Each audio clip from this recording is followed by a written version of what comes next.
Il y a ici une stratégie et une volonté du pays d'avancer. Il y a des acteurs économiques, on l'a vu avec en plus un passage de témoins d'une génération à l'autre. On a des belles entreprises polynésiennes avec des jeunes qui sont en train de reprendre et la possibilité de bâtir une filière, ce qui est une chance. Et je pense que c'est très cohérent avec ce qu'on veut faire, c'est-à-dire le modèle de pêche durable et donc de développer un modèle de pêche qui est vraiment le modèle polynésien, de ne pas répliquer ici les erreurs qui ont été faites en Méditerranée ou ailleurs, de développer une pêche qui est respectueuse de la nature et des équilibres, en particulier cette pêche de ligne sélective, là où beaucoup d'autres puissances de la région, il faut bien le dire, sont beaucoup plus prédatrices, mettent en danger nos ressources, nos réserves halieutiques. Et donc je crois dans ce modèle, je dirais polynésien, de pêche. Il est compatible avec la préservation de notre patrimoine naturel, avec nos réserves, avec nos équilibres, avec la volonté de protéger, comme le pays l'a fait depuis plusieurs années, justement les aires marines, et comme nous voulons le faire dans le cadre du Congrès mondial de la nature, en même temps que nous allons créer de l'activité économique et des emplois. Avec la défiscalisation ? Alors, en effet, ça c'est la pêche et tout ce qu'on peut développer. Il y a la possibilité ensuite, pour développer cette pêche, faire davantage, développer une filière de construction de bateaux. Ça suppose des gros investissements. On l'a vu ce matin avec les patrons de pêche qui étaient là et les investissements qu'ils ont faits. Comme vous le savez, on a décidé de mettre en place une double défiscalisation. La défiscalisation du gouvernement français, qu'on a mis en place sous ce mandat, et la gouvernement du pays. La défiscalisation du pays, qui a été mise en place par le président Fritsch. Cette double défiscalisation, elle a permis des investissements. Ça nous a été très clairement dit. Elle permet de monter en capacité, elle permet de pêcher plus et donc créer plus d'emplois en préservant les équilibres, et elle permet surtout de pêcher mieux avec des techniques qui sont les meilleures au monde de cette pêche à la ligne sélective. Et donc c'est pour ça qu'aujourd'hui l'évaluation qu'on fait de la défiscalisation décidée est qu'elle est positive et que nous allons la reconduire et donc donner de la visibilité à nos pêcheurs pour qu'ils puissent continuer d'investir ici et donc de créer en plus de la pêche toute une filière de construction de navires, toute une filière justement d'armateurs qui permet aussi de créer des emplois.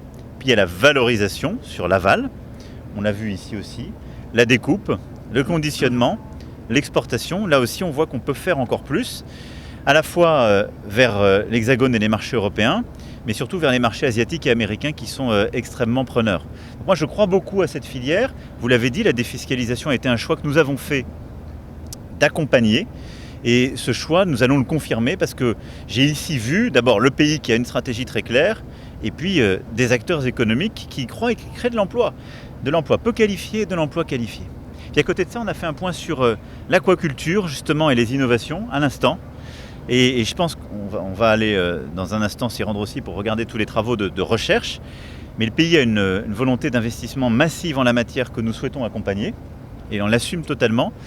Parce que c'est aussi cette façon d'utiliser de manière intelligente la mer, ce qu'elle représente, ses ressources, pour créer des filières totalement bio, pour améliorer nos capacités de recherche et là aussi créer de l'emploi et créer du débouché en cosmétologie, en pharmacie, etc. Monsieur le Président, donc du coup, outre les ressources halieutiques, il y a aussi des ressources minières dans nos océans. La France compte accompagner aussi la Polynésie dans ses recherches parce qu'on sait que ces ressources sont essentielles pour l'avenir en fait. Alors, sur les recherches, oui, vous pensez à quelles ressources en particulier ? Technologiques, enfin les ressources minières en fait, quoi, les terres rares notamment. Alors, en fait. totalement. Là-dessus, nous avons une vraie stratégie de souveraineté et ça fait partie de cet axe Indo-Pacifique. Je pense que, vous savez, la France est la deuxième puissance maritime mondiale grâce à notre zone économique exclusive. Et la Polynésie française est absolument clé dans ce contexte. C'est une chance. Pour ce faire, être français est une chance, parce que nous protégeons. Les pêcheurs nous l'ont dit, tout le monde de la mer nous l'a dit. Merci à notre marine. On va se rendre dans un instant avec elle, parce que pêcher dans la zone exclusive économique française, c'est s'assurer d'être protégé, c'est s'assurer d'avoir des réserves qui sont protégées. Qu'il s'agisse des réserves halieutiques, comme minières, et en effet des fonds marins. Et donc ça, je veux ici vous le dire avec beaucoup de force. Ensuite, vous avez raison de dire que l'approche de terres rares, minerais rares et les fonds marins sont un trésor. Et là-dessus, c'est pour moi un continent à défricher. Nous avons une politique spatiale ambitieuse, nous avons aussi une politique maritime ambitieuse, parce que c'est une ressource extraordinaire, d'abord sur le plan économique, de préservation de la biodiversité, mais sur le plan de la recherche. On connaît au fond encore très mal nos océans. Et ce que je veux que nous puissions faire, grâce à cette zone économique exclusive, et en particulier à ce que nous avons ici en Polynésie, c'est protéger d'abord ces terres, empêcher la prédation extérieure, parce qu'on le voit, le sujet des terres rares a été un sujet de prédation de toutes les puissances régionales durant ces dernières décennies, coopérer avec les autres puissances indo-pacifiques. Et donc nous avons un dialogue sur ce sujet avec l'Australie, avec le Japon tout particulièrement, et développer, investir en matière de recherche, d'abord pour connaître aujourd'hui ce dont nous disposons, pour pouvoir aider nos chercheurs et nos entreprises à mieux le valoriser, et aussi, ce faisant, à faire progresser l'humanité, c'est-à-dire regarder les innovations sur le plan médical qu'on peut avoir et de la meilleure connaissance du vivant. Monsieur le Président, est-ce que vous avez été séduit et comment par la Polynésie? Mais je vous reverrai tout à l'heure, tous après mon discours. On ne verra pas, mais... Alors, j'ai été, c'est pas, ça s'appelle pas séduit, emporté. Et ce que j'ai vu, vécu, senti à vos côtés pendant ces 3 jours, c'est une immense fierté et beaucoup d'émotions. Fierté d'abord d'avoir cette France en Pacifique et d'être tous et toutes français. J'ai vu des enfants, des femmes et des hommes incroyablement fiers de la France et l'histoire même de la Polynésie française le dit, qui est une histoire d'engagement, de combat, la Première Guerre mondiale, les bataillons du Pacifique, d'engagement de nos jeunes. Au RSMA hier, c'était bouleversant de voir.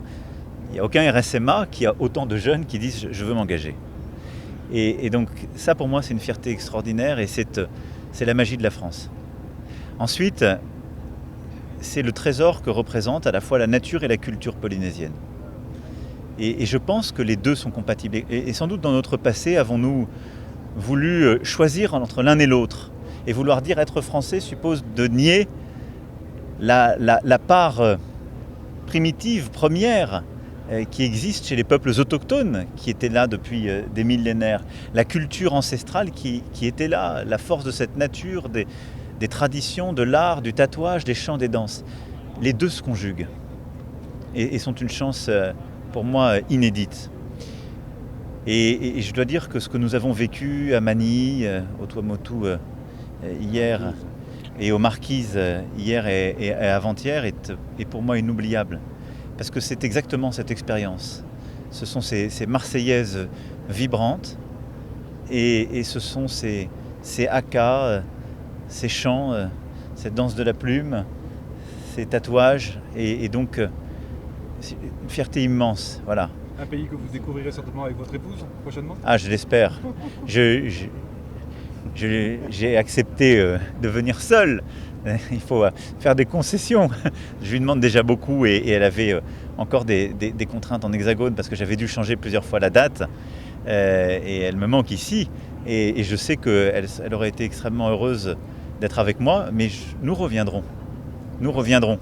En tout cas, j'ai été vraiment bouleversé par l'accueil qui m'a été fait. Le cœur, les yeux parlent beaucoup. Il y a beaucoup de pudeur chez les Polynésiennes et les Polynésiens, mais j'ai senti beaucoup de choses et ça m'a beaucoup touché. Merci. Il y a un Français sur 2 qui est totalement vacciné. Est-ce que vous vous en réjouissez? Je ne vais pas vous dire que c'est un point d'arrivée. Je pense que c'est une étape. Je me félicite que ces 10 derniers jours, on ait fortement accéléré. Il y a eu donc une prise de conscience, une mobilisation. Et je pense que c'est très important. Mais on doit continuer à vacciner. On a encore des doses disponibles. On les a ici en Polynésie française et il faut faire davantage. Et je continue à appeler tous nos concitoyens à la vaccination et en particulier nos concitoyens qui sont ou les plus âgés ou qui sont en situation de surcharge pondérale ou qui ont de l'hypertension. Je le dis parce que même s'ils ont le sentiment qu'ils sont protégés, s'ils sont touchés par le virus, on le sait, c'est eux qui ont les plus grands risques d'hospitalisation ou d'urgence. Et donc il ne faut pas relâcher l'effort. On continue et on vaccine.